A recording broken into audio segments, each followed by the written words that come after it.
ಇನ್ನೆರಡು ದಿನದಲ್ಲಿ ಸಚಿವ ನಾಗೇಂದ್ರ ರಾಜೀನಾಮೆ ಕೊಡುವಂತಹ ಸಾಧ್ಯತೆ ಇದೆ. ಸಚಿವ ನಾಗೇಂದ್ರ ರಾಜೀನಾಮೆಗೆ ಹೈಕಮಾಂಡ್ ಈಗಾಗಲೇ ಸೂಚನೆಯನ್ನ ಕೊಟ್ಟಿದ್ದಾರೆ ಎನ್ನಲಾಗ್ತಾ ಇದೆ.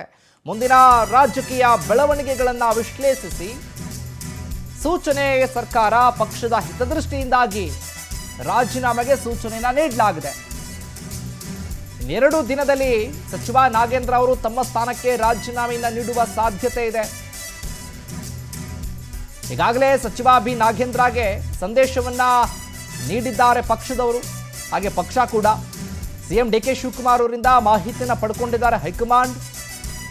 ಇನ್ನೆರಡು ದಿನದಲ್ಲಿ ಸಚಿವ ನಾಗೇಂದ್ರ ಅವರ ರಾಜೀನಾಮೆ ಕೊಡುವ ಸಾಧ್ಯತೆಗಳಿದ್ದಾವೆ.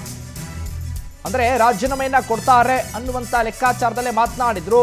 ಇದರ ಜೊತೆಗೆ ಪಕ್ಷದ ಶಿಸ್ತಿನ ಸಿಪಾಯಿಗಳ ಹಾಗೆ ನಮ್ಮ ಪಕ್ಷದ ಶಾಸಕರಿದ್ದಾರೆ, ಅವರೆಲ್ಲರೂ ಕೂಡ ಪಕ್ಷದ ವಿರುದ್ಧ ಆಗಲಿ ಪಕ್ಷ ಹೇಳಿದ ಹಾಗೆ ನಡ್ಕೊಳ್ತಾರೆ. ಯಾರು ಕೂಡ ತತ್ವ ಸಿದ್ಧಾಂತದ ವಿರುದ್ಧ ಯಾರು ನಡ್ಕೊಳ್ಳೋದಿಲ್ಲ ಅಂತ. ಅಂದರೆ ಹೈಕಮಾಂಡ್ ಯಾವಾಗ ಏನು ಹೇಳಿದ್ರು ಕೇಳ್ತಾರೆ. ರಾಜೀನಾಮೆ ಕೊಡು ಅಂದರೆ ಕೊಡ್ತಾರೆ. ರಾಜೀನಾಮೆ ಕೊಡಬೇಕಾಗುವಂಥ ಸಂದರ್ಭ ಬಂದಾಗ ಕೊಡಬೇಕಾಗುತ್ತೆ ಅನ್ನೋ ಲೆಕ್ಕಾಚಾರದಲ್ಲೇ ಡಿ ಕೆ ಶಿವಕುಮಾರ್ ಅವರು ಹಿಂಡನ್ನು ಕೊಟ್ಟಿದ್ರಲ್ಲ, ಅದೇ ರೀತಿಯಾಗಿ ಹೈಕಮಾಂಡ್ ನಾಯಕರ ಜೊತೆ ಚರ್ಚೆಯನ್ನು ಮಾಡಿದಂಥ ಸಂದರ್ಭದಲ್ಲಿ ಸದ್ಯದ ಪರಿಸ್ಥಿತಿಗಳ ಬಗ್ಗೆ ಗಮನದಲ್ಲಿಟ್ಟುಕೊಂಡು ಮಾತನಾಡಿದ್ದಾರೆ.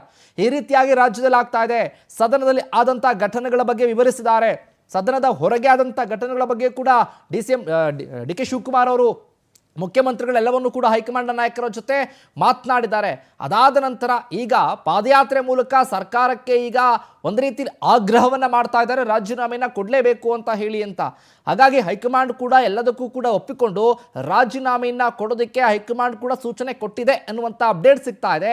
ಹಾಗಾಗಿ ಇನ್ನೆರಡು ದಿನದಲ್ಲಿ ರಾಜೀನಾಮೆಯನ್ನು ಕೊಡೋದಕ್ಕೆ ಸಜ್ಜಾಗಿದ್ದಾರೆ ನಾಗೇಂದ್ರ ಅನ್ನುವಂಥ ವಿಚಾರ ಕೂಡ ಗೊತ್ತಾಗ್ತಾ ಇದೆ. ಈಗ ಒಂದಷ್ಟು ಚರ್ಚೆಗಳು ಆದ ನಂತರದಲ್ಲಿ ಪಕ್ಷ ಕೂಡ ಹೇಳಿದೆ, ಹೈಕಮಾಂಡ್ ನಾಯಕರು ಕೂಡ ಒಪ್ಕೊಂಡಿದ್ದಾರೆ, ಡಿ.ಸಿ.ಎಂ ಕೂಡ ಈಗಾಗಲೇ ಮಾತುಕತೆಯನ್ನು ಮಾಡಿದ್ದಾರೆ. ಅದಾದ ನಂತರದಲ್ಲಿ ನಾಗೇಂದ್ರ ಅವರು ಕೂಡ ರಾಜೀನಾಮೆನ ಕೊಡ್ತಾರೆ ಅನ್ನುವಂಥ ಮಾಹಿತಿ. ಹೆಸರಿನ ವಿಚಾರಕ್ಕೆ ಸಂಬಂಧಪಟ್ಟ ಹಾಗೆ ಹೆಚ್ಚಿನ ಅಪ್ಡೇಟ್ಸ್ ಅನ್ನು ಕೊಡ್ತಾರೆ ನಮ್ಮ ಪ್ರತಿನಿಧಿ ರೂಪೇಶ್ ಲೈವ್ ನಲ್ಲಿ ಜಾಯಿನ್ ಆಗ್ತಿದ್ದಾರೆ. ರೂಪೇಶ್, ಗಮನಿಸ್ತಾ ಇದ್ದೀವಿ ಈಗ ರಾಜೀನಾಮೆ ವಿಚಾರ ಭಾರಿ ಚರ್ಚೆಯಲ್ಲಿದೆ. ಇಂಥ ಸಂದರ್ಭದಲ್ಲಿ ಇನ್ನೆರಡು ದಿನದಲ್ಲಿ ರಾಜೀನಾಮೆಯನ್ನ ಕೊಡ್ತಾರೆ ಅನ್ನುವಂಥ ಲೆಕ್ಕಾಚಾರ. ಅಪ್ಡೇಟ್ಸ್ ಕೊಡೋದಾದ್ರೆ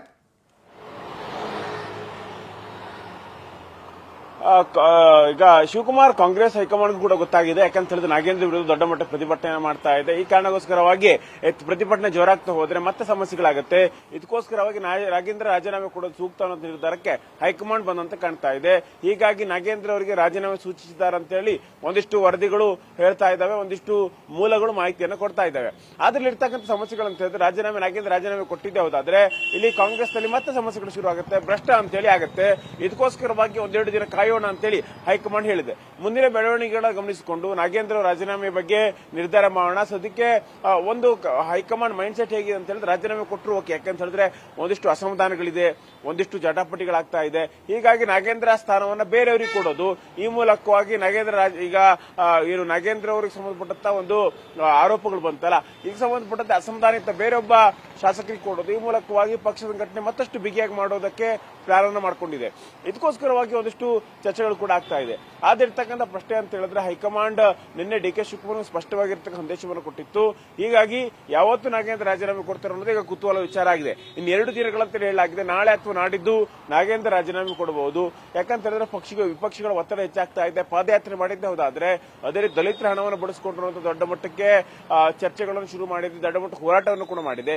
ಇದು ಪಕ್ಷಕ್ಕೆ ಡ್ಯಾಮೇಜ್ ಆಗುತ್ತೆ ಅನ್ನೋದು ಕಾಂಗ್ರೆಸ್ ಮುಖಂಡರುಗಳು ನಾಯಕರು ಎಲ್ಲರೂ ಕೂಡ ಹೇಳ್ತಾ ಇದ್ದಾರೆ. ಹೀಗಾಗಿ ಒಂದ್ ಕಡೆ ರಾಜೀನಾಮೆ ಕೊಟ್ಟರೆ ಅನುಕೂಲ ಅನ್ನೋದು ಒಂದು ಚರ್ಚೆ, ಅದೇ ರೀತಿ ಕೊಡದೇ ಇದ್ದೇ ಒಂದಿಷ್ಟು ಡ್ಯಾಮೇಜ್ ಆಗಲ್ವಾ ಅಥವಾ ಕೊಡದೇ ಇದ್ರು ಕೂಡ ಅನುಕೂಲ ಅನ್ನುವಂತ ಚರ್ಚೆಗಳು ಕೂಡ ಆಗ್ತಾ ಇದೆ. ಹೈಕಮಾಂಡ್ ಅಳೆದು ತೂಕಿ ಒಂದು ನಿರ್ಧಾರಕ್ಕೆ ಬರುತ್ತೆ, ನಾಗೇಂದ್ರ ರಾಜೀನಾಮೆ ಕೊಡೋದಕ್ಕೆ ಸೂಚನೆ ಕೊಡಬಹುದು ಅನ್ನೋ ಲೆಕ್ಕಾಚಾರಗಳು ಈಗ ಕೇಳಿ ಬರ್ತಾ ಇದೆ. ಶಿವಕುಮಾರ್, ಥ್ಯಾಂಕ್ ಯು ರೂಪೇಶ್ ನಿಮ್ಮೆಲ್ಲ ಮಾಹಿತಿಗಾಗಿ.